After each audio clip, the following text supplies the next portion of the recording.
Pemirsa, seorang anggota Intel dari Polsek Gondokusuman kepergok saat sedang bertugas di posko paslon nomor urut 1 Anies Muhaimin di Kota Baru, Yogyakarta. Aksi penyamaran Intel polisi itu viral di media sosial lantaran terjadi saat relawan Abeningrat, pendukung Anies Muhaimin menggelar rapat konsolidasi. Intel dari mana kamu? Polsek mana? Ngomong sama saya, ngomong. Jelas itu, Pak. Itu kebenaran, ya, Pak. kebenaran nggak apa-apa. Kebenaran, Pak. Kalau Anda Intel, kita kasih tahu yang baik. Namamu siapa? Namamu? Abadi ya? Inilah video amatir warga yang menunjukkan seorang Intel dari Polsek Gondokusuman Tepergok menyusup ke dalam rapat relawan Anies Baswedan Muhaimin Iskandar di Kota Baru Gondokusuman, Kota Yogyakarta. Sambil berjalan keluar dari rumah sang Intel yang diketahui bernama Abadi ini, diinterogasi oleh sejumlah relawan Abeningrat pendukung Anies Muhaimin. Ini kita sedang rapat Anies di Kota Baru Jogja, dan kita kebobolan ada Intel Polsek dari sekitar di daerah Kota Baru ini. Ini kami dari tim Anies sedang rapat kebobolan Intel. Ya. Ini siapa namanya, Mas? Pak, coba lihat, Pak. Siapa namanya, Mas? Abadi, Pak. Abadi. Harusnya tadi di Mas, di Pak, ini ngomong. coba Kalau ngomong saya aparat gitu malah saya hormati. Namun pihak kepolisian menegaskan bahwa Intel tersebut ditugaskan ke lokasi bukan untuk memata-matai, melainkan melakukan pengamanan. Karena beredar informasi akan ada pertemuan relawan Anies Muhaimin untuk merencanakan aksi unjuk rasa memprotes hasil pemilu 2024.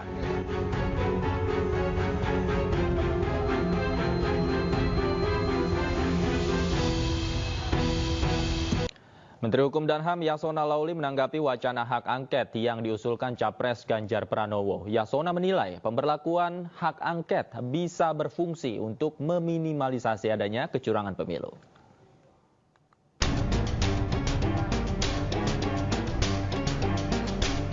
Menteri Hukum dan HAM sekaligus Ketua DPP PDIP Yasona Laoly menanggapi wacana hak angket yang diusulkan oleh Capres nomor urut 3 Ganjar Pranowo. Sebagai kader PDIP, Yasona mengaku akan tegak lurus mengikuti arahan Ketua Umum Partai Megawati Soekarno Putri. Yasona juga menambahkan, usulan hak angket bisa minimalkan adanya kecurangan pemilu. Kita ini orang partai tegak lurus. Kalau tidak rusak partai. Dari kami begini, tidak. Untuk apa? Untuk mencari kebenaran yang sesungguhnya, supaya jangan ada insinuasi apa, jangan ada suara-suara. Ya kita letakkan secara proporsional. Mari kita teliti secara konstitusional, ya kan? Sebelumnya, calon presiden nomor urut 3 Ganjar Pranowo mengusulkan partai politik pengusungnya PDIP Perjuangan dan P3 mengusulkan hak angket untuk mengusut kecurangan pemilu 2024. Ganjar juga mengajak partai koalisi Capres Anies Baswedan untuk ikut serta dalam wacana tersebut. Dari Medan, Sumatera Utara, Ahmad Ridwan Nasution, iNews melaporkan. Di Newsroom, pemirsa, usai menolak seluruh dalil Polda Metro Jaya, Aiman Wicaksono hari ini menjalani sidang duplik pra-peradilan kasusnya. Aiman menghadirkan 2 orang saksi ahli, yakni ahli hukum pers dan pakar hukum pidana.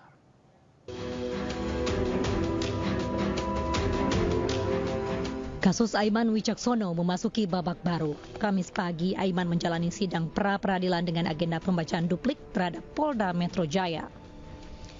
Hadir di Pengadilan Negeri Jakarta Selatan, Aiman didampingi oleh tim kuasa hukumnya. Untuk melawan dalil-dalil Polda Metro Jaya, Aiman menyiapkan 2 saksi yang memberikan argumentasi sesuai dengan bidang yang dikuasai. Saksi ahli yang dihadirkan adalah ahli pers yang menerangkan legal standing status Aiman pada 11 November 2023 saat bicara mengenai adanya dugaan ketidaknetralan aparat di pemilu 2024. Dalam persidangan, saksi ahli menjelaskan kedudukan Aiman sebagai wartawan termasuk hak yang dimiliki untuk melindungi narasumber. Selain ahli di bidang hukum pers, pihak Aiman juga menghadirkan saksi pakar hukum pidana yang menjelaskan konstruksi hukum kasus Aiman kepada majelis hakim, termasuk surat perintah penyitaan atas ponsel Aiman yang dinilai cacat formil. Tidak melekat kepada wartawan. Dan sebagaimana dalam dalil kami, dalam permohonan kami, tegas kami sampaikan bahwa Saudara Aiman Wicaksono pada saat menerima berkomunikasi pertama kali dengan narasumber ini masih berstatus sebagai wartawan dan belum menjadi caleg definitif atau caleg dalam daftar calon tetap KPU tanggal 4 November 2023. Karena Saudara Aiman Wicaksono menerima berkomunikasi pertama kali itu di bulan Oktober. Ini harus dicatat. Oleh karena itu, poin pesan penting yang kami terima terhadap ahli hukum pers itu adalah hak tolak itu melekat sejak Oktober itu. Sebelumnya dalam pembacaan replik, kuasa hukum Aiman menolak seluruh dalil yang dibacakan Polda Metro Jaya dalam sidang. Pihak Aiman juga menyorot tajam soal surat izin penyitaan terhadap 3 barang bukti, yaitu akun Instagram, email, dan SIM card ponsel Aiman. Mereka menilai penyitaan ponsel Aiman tidak sah secara hukum, bahkan ada kejanggalan saat ada upaya melegitimasi proses penyitaan ini.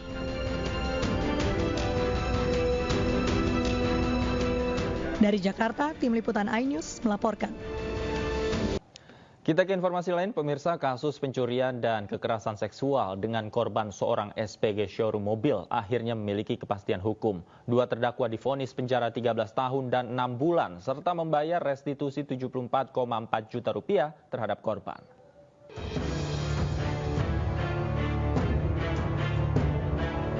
Majelis Hakim Pengadilan Negeri Kota Bekasi menjatuhkan vonis terhadap 2 pelaku berinisial R dan J yang terbukti secara sah melakukan pemerkosaan dan pencurian dengan kekerasan terhadap SPG showroom mobil. Kedua terdakwa divonis 13 tahun penjara serta subsidiar 6 bulan penjara dan membayar restitusi sebesar 74,4 juta rupiah untuk ganti rugi terhadap korban. Putusan hakim tersebut merupakan hasil pendampingan RPA Perindo terhadap korban kekerasan seksual berinisial N. Artinya ini adalah kemenangan untuk Perindo, kemenangan bagi RPA Perindo dan lebih khusus kemenangan bagi perempuan-perempuan dan anak-anak Indonesia yang mengalami tindak kekerasan. Dengan demikian kami melihat bahwa yang diperjuangkan oleh RPA Perindo adalah sudah maksimal. Artinya di RPA Perindo ada kepastian hukum dan rasa keadilan bagi semua masyarakat. Dan memang korban sangat shock sekali sehingga saat ini masih dalam pemulihan. Kebetulan sudah bisa bekerja lagi, tapi kami tetap pantau terus sehingga nanti kalau bila mana ada butuh penanganan secara serius dalam masalah psikisnya, kita akan coba. Kita juga bersama dengan LPSK, kita dengan kementerian juga. RPA Perindo juga berkomitmen memulihkan mental korban bekerjasama dengan kementerian dan lembaga terkait. Dari Jakarta, Rian Rahman, Muhammad Firmansyah, Adi Supriyatna, iNews melaporkan.